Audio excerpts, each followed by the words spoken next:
नमस्कार दोस्तों। आजकल जो एक समाचारों में बड़ा प्रमुखता से बात चल रही है वो है उत्तर प्रदेश में एक धर्म परिवर्तन कराने वाले बहुत बड़े गैंग का पर्दाफाश हुआ है और उसको लेके विगत लगभग एक सप्ताह से पूरे नेशनल मीडिया में लगातार प्रमुखता से समाचार छापे जा रहे हैं। तो जब इस तरह की समाचार आपको पढ़ने को सुनने को मिलते हैं तो निश्चित रूप से आप लोगों के मन में उत्सुकता पैदा होती होगी कि ये पूरा किस प्रकार का ये अपराध होता है, धर्म परिवर्तन क्या है, कैसे इसको कराते हैं ये लोग और इसका लीगल फ्रेमवर्क क्या है जिसके अंतर्गत पुलिस कार्रवाई करती है। तो मुझे उचित लगा कि आज इसके बारे में मैं आपसे चर्चा करूं। दोस्तों, मैं आपको ले आना चाहता हूं भारतीय संविधान की तरफ। आपको मालूम ही है कि भारत का जो समाज है, हम लोग एक बहुधर्मी समाज, बहुधर्मी राष्ट्र है और कई धर्मों का एक साथ अस्तित्व होना ये हमारी धार्मिक और सांस्कृतिक सामाजिक पहचान रही है।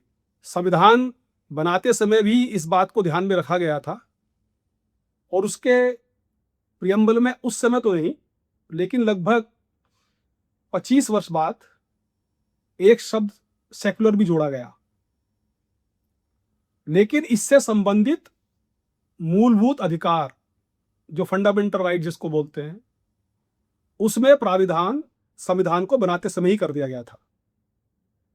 हमारा भारत का संविधान यहां प्रत्येक व्यक्ति को, एवरी पर्सन, ऑल पर्सन्स, उसकी मर्जी का धर्म मानने की इजाजत देता है।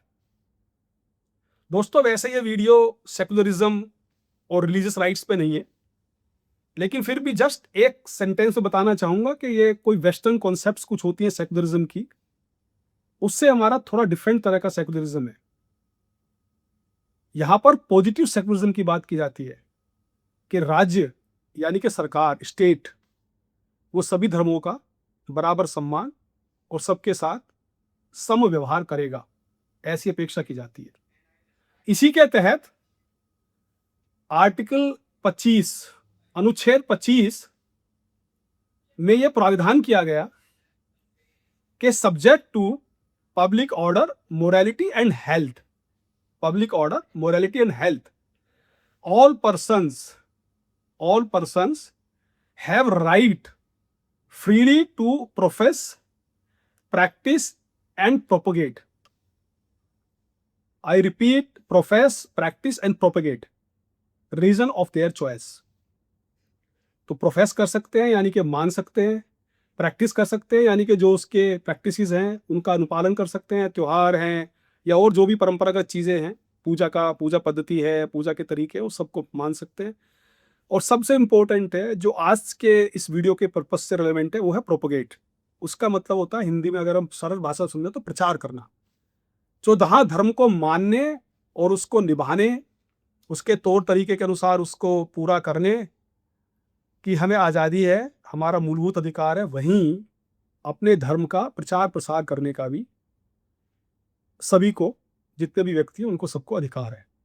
जैसे मैंने पहले बताया, इसमें एक एक्सेप्शन है, प्रोविजन है कि subject to public order, morality and health. इसके बाद आर्टिकल क्लोज 2 में भी कहा गया है कि स्टेट कोई लॉ बना सकता है उसको रेगुलेट करने के लिए। इस तरह के और काफ़ी सारे 25 से लेकर और 28 अनुच्छेद तक इसको पूरा डिटेल बनाए गए। उन डिटेल में मैं नहीं जाऊँगा, वो एक अलग वीडियो का विषय है। शुरुआत यहाँ इसलिए इससे कर रहा हूँ कि जहाँ एक और अपने धर्म को मानने और उसका प्रचार प्रसार करने का हमें मूलभूत अधिकार है, फंडामेंटल राइट है, वहीं चूंकि अधिकार सबका है तो किसी अन्य व्यक्ति को उसके धर्म से विमुख करने अथवा उसके धर्म का परिवर्तन कराने, जब तक कि वो स्वेच्छा से यह ना करे, ऐसा किसी को अधिकार नहीं है। संक्षेप में कहें तो ये जो पूजा पाठ, पूजा पद्धति और प्रचार प्रसार का जो अधिकार है, ये किसी का धर्म परिवर्तन करवाने का अधिकार नहीं देता, विशेषकर किसी प्रकार के फोर्स यानी कि बल प्रयोग या इंड्यूसमेंट, एल्योरमेंट यानी कि लालच के द्वारा।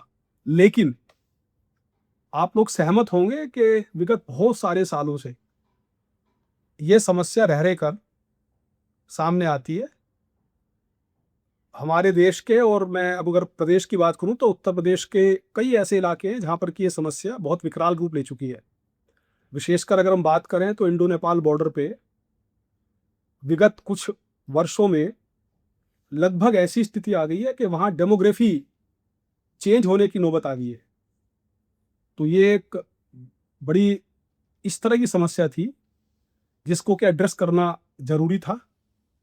और एक इसमें रोचक बात यह है कि जो हमारा ट्रेडिशनल सब्सटेंटिव लॉ है, जो पहले था आईपीसी इंडियन पीनल कोड भारतीय दंड संहिता और अब है बीएनएस भारतीय न्याय संहिता 2023, उसमें एज सच रिलीजियस कन्वर्जन को लेके कोई विशिष्ट प्रावधान नहीं किए गए हैं।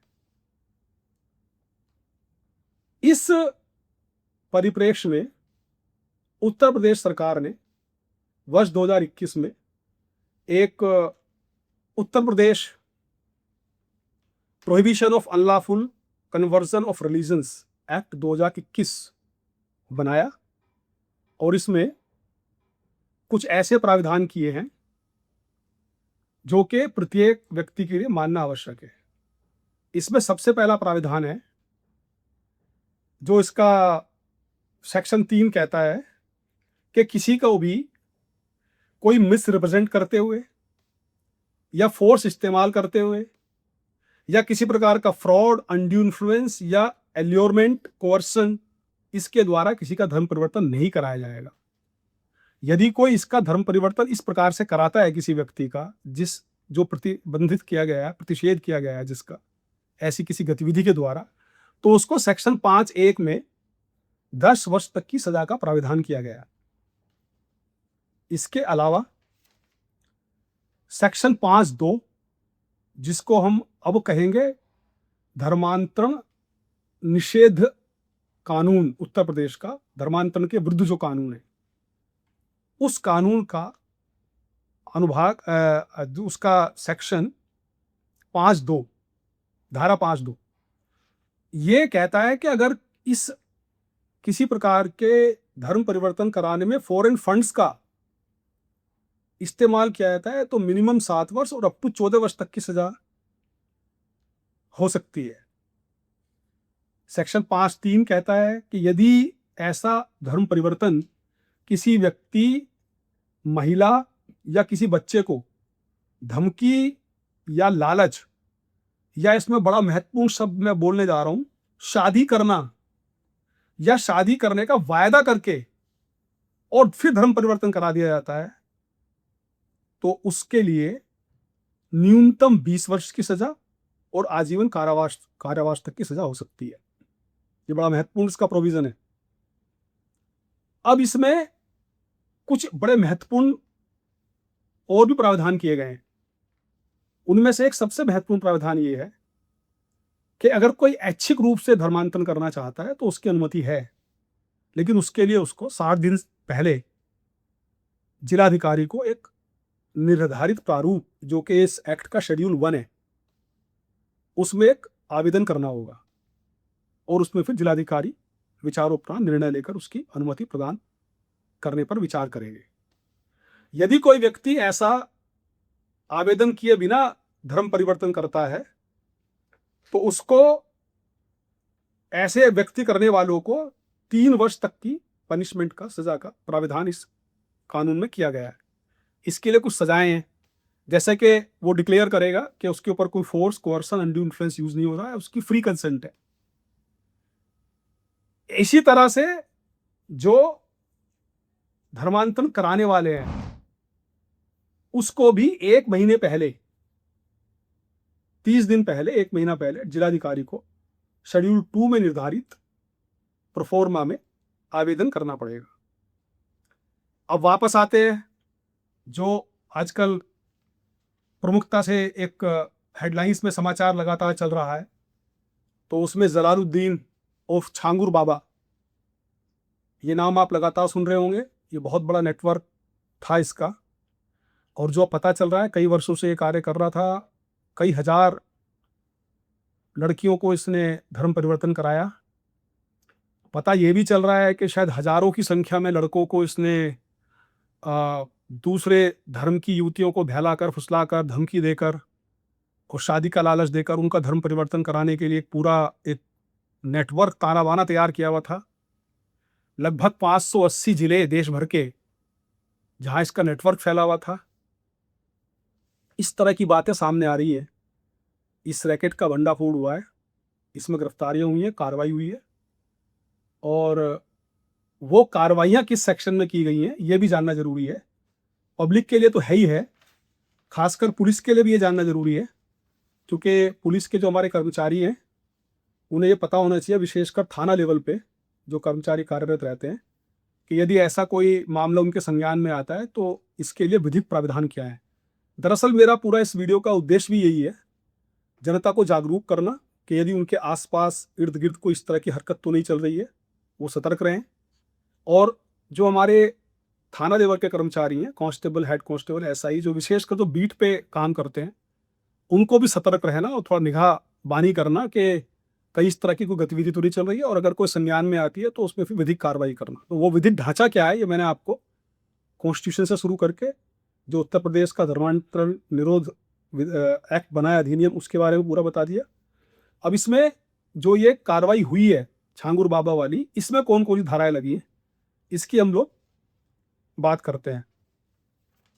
तो इसमें सबसे पहले लगी है आईपीसी की सेक्शन 121 ए। चूंकि ये अपराध 1 जुलाई 2024 से पूर्व के शुरू हुए थे, तब से काफी सालों से कर रहा है, तो इसलिए इसमें आईपीसी की धाराओं का इस्तेमाल किया गया।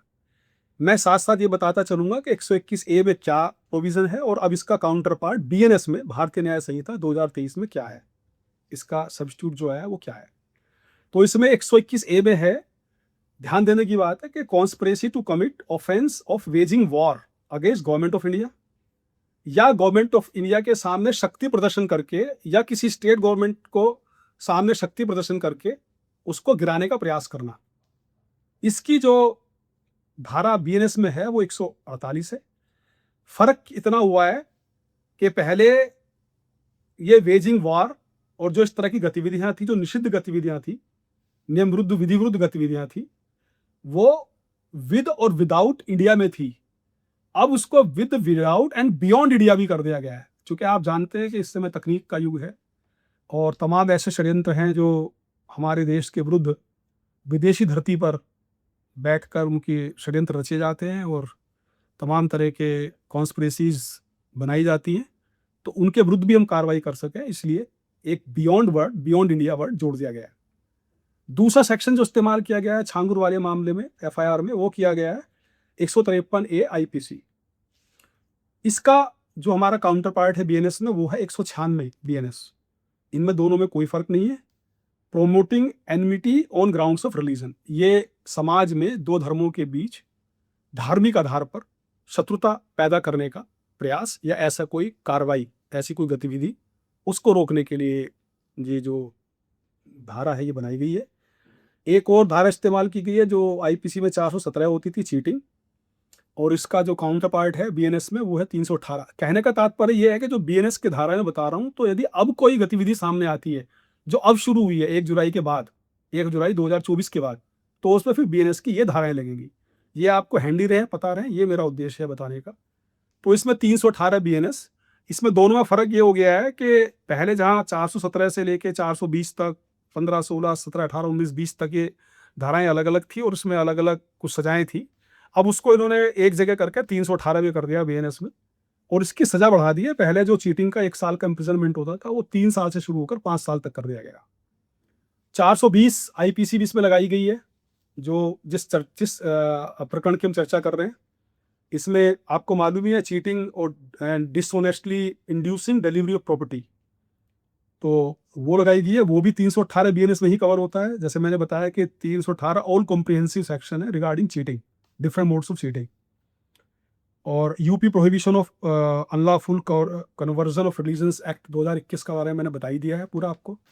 इसमें विशेष बात केवल ये देखने वाली है कि जो ये समस्या है, इसमें कई सारे ऐसे बिंदु भी है जिन पे हम लोगों को और अलर्ट होना पड़ेगा, जनता को भी अलर्ट होना पड़ेगा, चूँकि ये समाज के ही कहीं न कहीं उसी का भाग बनकर ये सब गतिविधियाँ करते हैं और समाज के ही लोगों को उकसाकर, धमकी देकर या किसी प्रकार के प्रलोभन देकर धर्मांतरण जैसी गतिविधियों को बढ़ावा देते हैं, जिनसे कभी-कभी बहुत ही गंभीर कानून व्यवस्था की स्थिति भी पैदा हुई है।